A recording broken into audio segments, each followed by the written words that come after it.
प्रिया के माता पिता राधा और श्रीनिवास बहुत गरीब थे। वे दैनिक मजदूर थे और किसी तरह गुजारा कर रहे थे, लेकिन अपनी बेटी को अच्छी शिक्षा देने के इरादे से वे दिन रात काम करते थे और पढ़ाई के लिए पैसा जुटाते थे। एक दिन, बेटी प्रिया, तुम्हें अच्छे से पढ़ाई करनी है और एक अच्छी नौकरी पाना है। तुम्हारा जीवन अच्छा होना चाहिए। तुम मुझे और माँ को देखती हो ना, क्योंकि मैं और वो शिक्षित नहीं है। हम दैनिक मजदूर के रूप में काम कर रहे हैं। तुम्हें इस स्थिति में नहीं पढ़ना है, इसी कारण से हम तुम्हें पढ़ा रहे हैं, ये कितना ही कठिन क्यों ना हो। लेकिन प्रिया को अपने माता पिता की बातों की परवाह नहीं थी। अपनी पारिवारिक स्थिति का ख्याल किए बिना वो अपने माता पिता से रोजाना पैसे लेती थी और उन्हें अनावश्यक रूप से खर्च करती थी।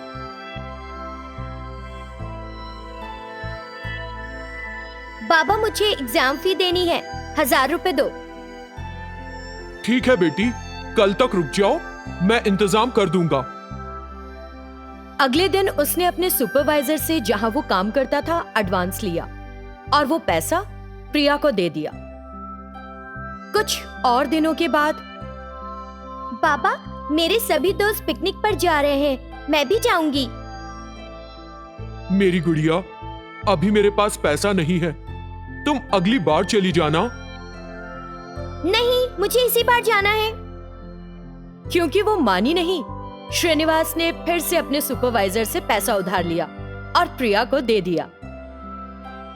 अब वो लगातार पैसे लेने लगी थी। एक दिन उसकी माँ ने उससे कहा, प्रिया, इन दिनों तुम बहुत पैसा खर्च कर रही हो। हम अमीर लोग नहीं हैं। अगर तुम हर दिन कुछ मांगोगी तो हम कैसे देंगे?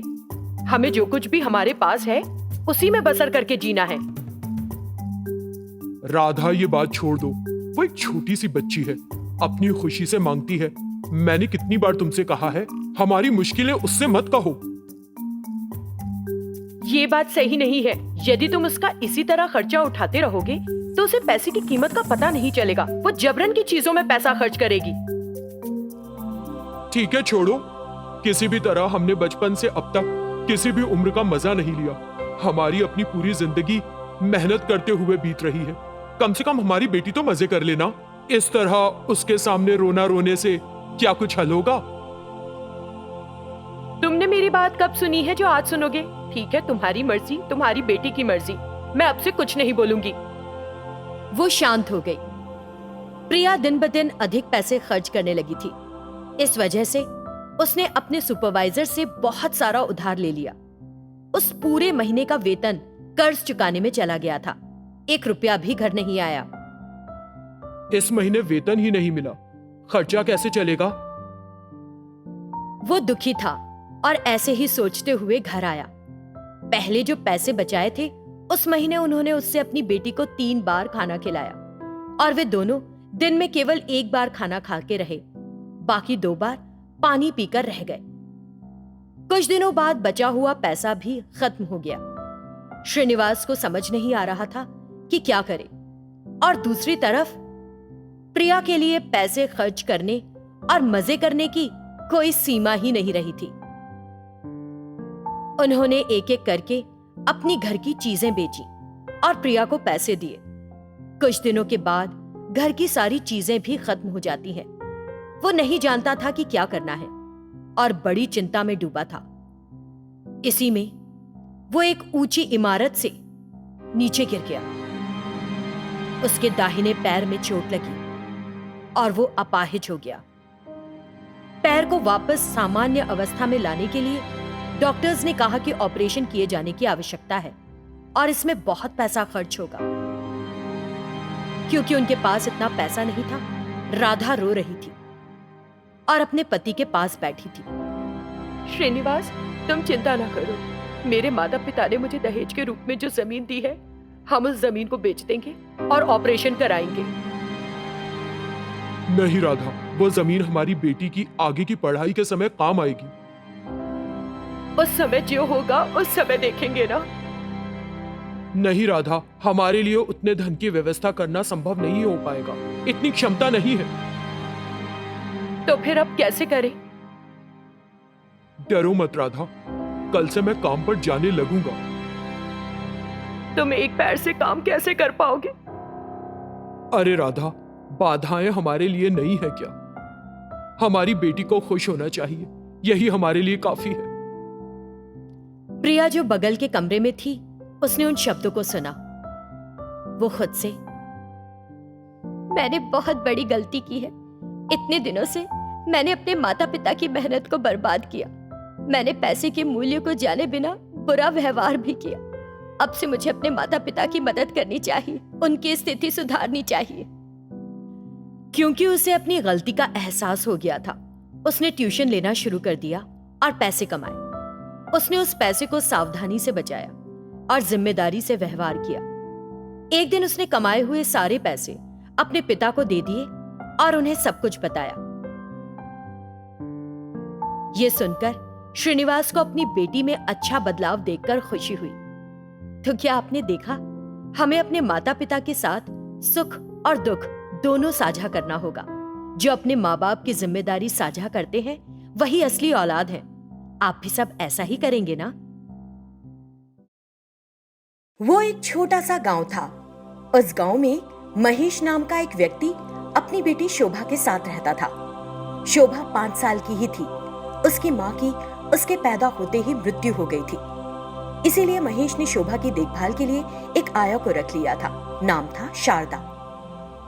जब वो अपनी नौकरी के लिए शहर जाने लगा तो उसने शारदा से कहा, शारदा जी, मैं नौकरी के लिए शहर जा रहा हूँ। अगर आपको पैसों की जरूरत पड़े तो प्लीज मुझे कॉल कर दीजिएगा। तुम निश्चिंत होकर जाओ, मैं शोभा का ख्याल रखूंगी। तुम्हें बिल्कुल चिंता करने की जरूरत नहीं है। वो चला जाता है। शोभा शारदा के साथ खेलती थी और खुश रहती थी। शारदा रोज महेश को फोन करती और शोभा की दिन भर की सारी बात बताती। इस तरह कुछ समय बीत गया। शहर में महेश का परिचय माहेश्वरी नाम की एक लड़की से हुआ। उस लड़की ने एक दिन उससे कहा, महेश, मैं तुम्हें बहुत पसंद करती हूँ, लेकिन तुम्हें बता नहीं सकी थी अब तक। ये सुनकर, Maheshwari, I am really sorry, लेकिन मैं शादीशुदा हूँ और मेरी एक बेटी भी है।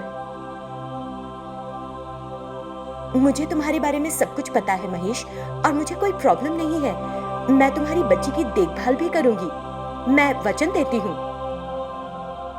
महेश सोचने लगा, मेरी बेटी को एक माँ की आवश्यकता है। माहेश्वरी से शादी कर लेने में कोई बुराई नहीं है। माहेश्वरी मुझे भी पसंद है। वो उससे शादी कर लेता है और उसे घर लेकर आता है। फिर महेश शोभा से, शोभा, ये तुम्हारी माँ है। शोभा माहेश्वरी के गले लग जाती है और खुश होती है। मुझे मम्मा मिल गई। फिर महेश ने शारदा से कहा, शारदा जी, आपने कई सालों तक मेरी बेटी की देखभाल की है। मैं आपका बहुत शुक्रगुजार हूँ। अब उसकी माँ उसकी देखभाल करने के लिए आ गई है। वो उसे कुछ पैसे देता है और उसे काम से हटा देता है। अगले दिन सुबह शोभा माहेश्वरी के पास जाकर कहती है, माँ, मैं बहुत भूखी हूँ, मुझे कुछ खाने को दे दो। मैंने अभी तक कुछ नहीं पकाया है, 1 घंटे रुक जाओ। मुझे तो बहुत भूख लग रही है, कल शाम में भी कुछ नहीं खाया था ना। क्या तुम 1 घंटे इंतजार नहीं कर सकती हो? थोड़ा रुक जाओगी तो मर नहीं जाओगी। उसने शोभा को जोर से डांटा। शोभा शारदा के घर भाग गई। शोभा को देखकर शारदा ने कहा, क्या हुआ बच्ची, तुम इस तरह भागती हुई यहाँ क्यों आ गई? शारदा माँ, मुझे भूख लगी है। मम्मी को बोला तो कहती है 1 घंटे बाद दूंगी, लेकिन मुझको तो पेट दुख रहा है, कुछ खाने को दो जल्दी से। ठीक है, तुम बैठो यहाँ, मैं खाना लेकर आती हूँ। शारदा अंदर जाती है और उसके लिए खाना लाकर उसे खिलाने लगती है। इस बीच माहेश्वरी वहां आ गई और खाने की थाली खींचकर दूर फेंक दी। वो तो बच्ची है, उसे किसी बात की समझ नहीं, लेकिन तुमको तो उसे समझाकर वापस भेजना चाहिए था। उल्टा बैठाकर खाना खिलाने लग गई। क्या तुम मुझे बुरा बनाने की कोशिश कर रही हो? हमारी बेटी को हमसे अलग कर दोगी क्या? शारदा को बुरा लगा। मेरा ऐसा कोई इरादा नहीं है। मैंने बचपन से शोभा को पाला है। यही कारण है कि वो भूखी थी तो मैं उसे खाना खिलाने लग गई। अब तक मेरे हाथ से ही तो खाना खाती थी ना। बहुत खिला लिया, तुम्हारे हाथ से खाती थी। वो शोभा को जबरन अपने साथ ले जाती है और उसके लिए थाली में खाना रखकर उसे देती है। खा लो, अब तुम्हें भूख लगी थी ना। कैसे खाऊं? आता नहीं है मुझको, खिला दो हाथ से। 5 साल की घोड़ी हो गई हो, अपने हाथ से खाना नहीं आता। इस बीच महेश वहां आ जाता है। क्या हुआ महेश्वरी? कुछ नहीं, मैं उसे खुद से खाने के लिए तैयार कर रही थी। कभी मैं ना रहूं तो बच्ची भूखी तो ना रहेगी कम से कम। बिल्कुल ठीक बात है। वो माहेश्वरी की बात को सही बताता है। कुछ दिन बीत गए। माहेश्वरी हमेशा नन्ही शोभा को डांटती रहती, उसे खूब कोसती। शोभा पहले तो रोती और फिर शारदा के पास भाग जाती और शारदा से कहती, शारदा माँ, मिनी माँ मुझे हाथ पे संटी से मारती है, डांटती है। देखो मेरे हाथ देखो। शारदा ने शोभा के हाथ पर घाव देखे तो उसकी आंखें भर आई। हे भगवान, इस नन्ही सी बच्ची को कितनी तकलीफ उठानी पड़ रही है। इस पर दया करो भगवान। बिन माँ की बच्ची के साथ ऐसे कौन व्यवहार करता है? हे भगवान। प्यारी बच्ची शोभा, तुम अपने घर जाओ, तुम्हारी मम्मी आकर मुझे डांटेंगी। बेटा जाओ, जल्दी से जाओ। नहीं, मैं नहीं जाऊंगी। इसी बीच माहेश्वरी वहां आ गई। तुमने क्या जादू टोना किया हुआ है इस लड़की पर? बार बार तुम्हारे पास आ जाती है। ऐसा लगता है कि तुम उस घर में मेरी जगह हासिल करना चाहती हो। छी छी माहेश्वरी, तुम कितनी ओछी बात कर रही हो। कुछ तो शर्म करो। मेरी उम्र और महेश की उम्र में बहुत फर्क है। महेश को मैंने हमेशा अपने बेटे की नजर से देखा है। इस तरह की बात आइंदा नहीं करना। मैं हाथ जोड़ती हूँ तुम्हारे।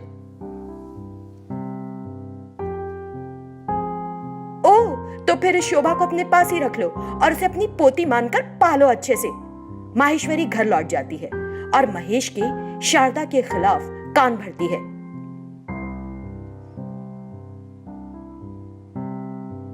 मुझे लगता है कि शारदा ने शोभा को कोई दवा दी है। शोभा बार बार उसके पास जाती है। वो हमारी बेटी को हमसे अलग करने की कोशिश कर रही है। अपनी बेटी को उसके चंगुल से छुड़ाओ किसी तरह। क्या पता क्या जादू टोना कर रही है उसके ऊपर। महेश गुस्से में शारदा के घर जाता है और शारदा की एक भी बात सुने बगैर शोभा को वापस ले आता है। हे भगवान, शोभा को सुरक्षित रखना, उसे माहेश्वरी के अत्याचार से बचाना, उस नन्ही सी जान की रक्षा करना। वो भगवान से प्रार्थना करती है। कुछ समय बीत गया। माहेश्वरी में कोई बदलाव नहीं आया। वो शोभा को लगातार सताती रही, उसे पीटती रही, डांटती रही। शोभा अपने पापा से कुछ नहीं कह पाती और रोती रहती है।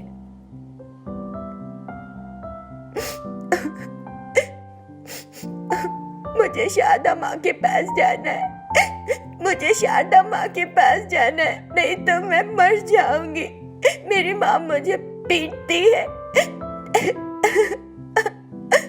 वो बहुत रोती है।